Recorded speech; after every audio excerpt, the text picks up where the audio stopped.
ndayego urama amakuru ahubwo ushobora kubona urama amakuru neza rero urama amakuru urama amakuru cyambere wamamagaye ushaka oya gasuko ngewe nta kintu njya nguhamagare urabona hari isaga imaze iminsi iri kwivugisha ukumva ibintu ndi kumva banuganoga ngo nyambara kuko nayo makuru wawe yumva cyangwa wabubize ese ko ntigeze ibyo bimbaje oya nyine babizi ibintu byo kuri imihanda irene nje ibyo bintu bimvanemo singiye kujya imageragere oya ntago ari byo oya humura nose twebwe ni ibintu tuba turi twivugira bisanzwe ibintu bisanzwe irene babarira were kwibaraguza ubugoryi oya sukwiraguza ahubwo gasuko tubwire nawe asaga suko niwe bagufunga asa ibintu bitutsi byose watukanye kubera ko ngo ikintu kibagufunga kanyabwe n'ibitutsi ni ibintu bivugwa ni DJ Kolas wabivuze none we ntago wabyumvise se narabyumva none se kwabyumvise uravuga ikintu cya mbere ubundi ndi mu Rwanda iyo ndi mu Rwanda nirinda kuba nagira umuntu nk'uka kuko mututse ibaze gasuku yaretse gutukana reka manze nkubwire ahubwo gasuku wemba mbona uzibeshya ugatukana n'umugore wawe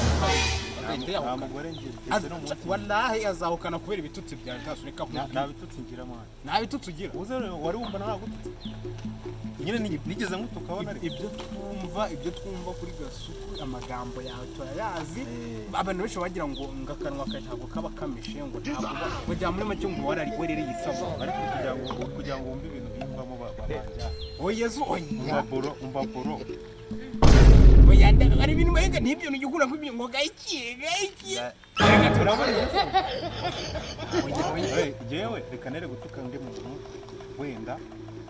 reka wewe oya ngesaga tuyiho nayikubwiye ibintu wumva koko nibyo cyawe hari amakuru wawe ufite mu byo kuvuga ngo nyambaranuka ni asubira ni bamubeshye ikintu nagwase mukobwa mu ikintu nagwanje mbaje ikintu nagwa na makuru nguhaye mama yangu gasuku na makuru uranyishura icyambere nasanze uwanja wake kaingia sasa naje nitegeye gemu ikai gasuku rikamubwira wowe abukoresha ibiganiro hari umuntu wari kuvuga ngo nta makuru aguhaye ngewe mba nabishye kandi urabizi neza ko ugiye gukoresha abantu ikiganiro baritegera views zijya wenyine nanjye mbande uzi umuntu nkozeho ahita amenyekana reba niyo boss niyo boss niyo boss naramuzamuriye se naramuzamuriye ariko arakennye se akennye aza kurya iwawe akuriye ajya gukoresha biriya byose n'ingira bimugejejeho none se ngazamufashe no kurongora ibyo byumva ne gusa ibyo bintu kuko ayifasha umuntu ahubwo ngiye gasuku reka twiganire ku ibyo bintu birangiye ibintu numvise koko irasaga uwayumvise ngiye nsubiza ijambo rimwe vuga dere nyangusha gasuku nuko umeze se nari ngatangaye gasuku none nasigaye ugira ubwoba nabera n'ubwa mbere nabona gasuku yagize ubwoba neza none se waretse nanjye ngakubaza ariko nanjye mpa mikrofone nanjye mpa mikrofone nari wagendagenda mbonye nyambo hari nanjye kuvugisha yaciye nyambo ni inshuti yanjye nta nyambo ko bavuze ngo aranuka koko ni DJ Kolas ibyo ariko nese we ko mwegeranye ko mwari muziranye nibyo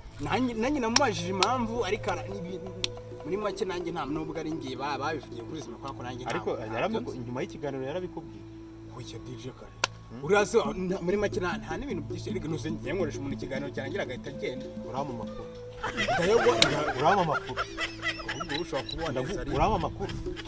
neza rero urama amakuru urama amakuru gasuku ndaguha nyoko nakuzi urasuku nanjye mama yangu gemu ugiresha abantu nyoko ugiresha abantu ba nyoko uwanja wake kaingia sasa kanyoko nawe gemu ikai utuka abantu nanjye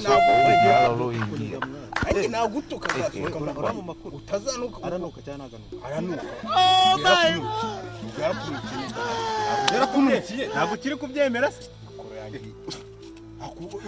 mikoro za make wazagiye tukakuremera tukaguha mikoro ariko gasuku reka mubwire ibi bintu ndabyanze utabaye ibyanga urajya imadiri urajyayo gasuku urajya imadiri njye nta kuntu wafata kunigana none zanjye we vuga ngo ntabwo njya ndagitanga ntabwo njya ndagitanga ndajyayo jya undigire kuri mikoro zanjye kuniganye gasuku reka mubwire abantu bose warabaha yemvuye mu kiganiro cyawe yena DJ sigara mu biganiro genda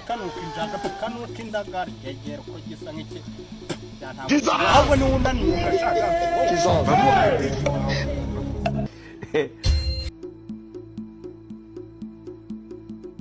televiziyo buriya bintu nayo mbonye kariya kavido nayo mbonye gacaracara kawe buriya bintu nibyo cyangwa harimo nayo none se ati wowe ibyo bari kuvuga kuri besto wawe ni birakureba ma ibyo byanjye birakureba bigira amaso se nawe bigira nyine ngaho reka tubyiba mbese tubwizanye ukuri cyatuguriye tubeshya ariko no kubeshya ndabishoboye Mama, game over. ndabafashe Uwanja wake kaingia sasa. stari y'imihanda ni mwebwe biri kuvugwa ni mwebwe ahantu hose nacu hari gahunda yo bakwita ngo bahita service zose barakuza harya bakwita nanjye nitwa ati yamaye titi mwese ngiye kuba ngiye mu mbare mu mbwiza ukuri sinzi ibyo mwari muri ariko gendagira ngo duha abanyarwanda ukuri uri kumva umuntu witwa Titi arashingwa kuvugwa ko cyangwa ari ibintu ndikumva byibutsa kuri isaga yo kwimana ngo wahoze ari best way ngo ari umuntu ukobwa yari iteka aravuga ngaranuka ati kuko Titi ibintu nawe ibyo wabyumvise cyangwa ako noneho bandusigaye umwita zose dore kuri imana ntabwo mwemera ko ushatse kungira umusazi se reka nkubwire uriya nyambo ndabizi ni umwe mu bakobwa b'inshuti zanjye byatari icyo nzi ibyo uri kumbaza nawe amakuru uko ubyumva niko nanjye mbyumva ya ibyo ngibyo nanjye ntabwo mbizi nuko nabyumvise ni ibintu byo kuri imana natwe tuba tubibona uko bigenda ariko nyine ibyo tube tunabiretse ahubwo servizo ibintu nabonye iriya video koko niyo ibintu ni ukuri cyangwa kandi ubwira ko wabibonye oya ibintu ushaka kutangaho ukuri numva uri kutabanza ibintu atazi tubwize ukuri abanyarwanda ariko abanyamakuru mukunda views koko se kari kimwe icyo nangira abantu ibintu byose bamwumva ari amafaranga ariko ubu ntabwo wamenya inkuru tugakura abanyarwanda inkuru nayiguha ariko unyishyuye ibyo ngibyo bireke ni inkuru tuha abanyarwanda biriya bintu bishobora kubyajya kujyana ikibazo tugasana tuzi amakuru yawe ariko ihangane ukureho ibinyoma bari kuvuga ngo ushobora kuba wari wanasinze ushobora kuba wari wanakubise n'abantu nyine ukakoze n'ibyo ariko ugasanga wowe ntabwo ari ubwo ushaka wakura abantu bakabimenya bati na service buriya aranarengana ya wimbaza ngira ngo wabibonye wenda ni ibintu biri kuri iyi mihanda biri kunyuraho wirebeye nawe icyo ushaka kumenya mbese cyimbitse nakubwira ni nk'ikihe nyine utasobanukiwe ikintu dushaka kumenya service hari abantu bari wakoze iki reka nta nkuru nkwaye niba utishyuye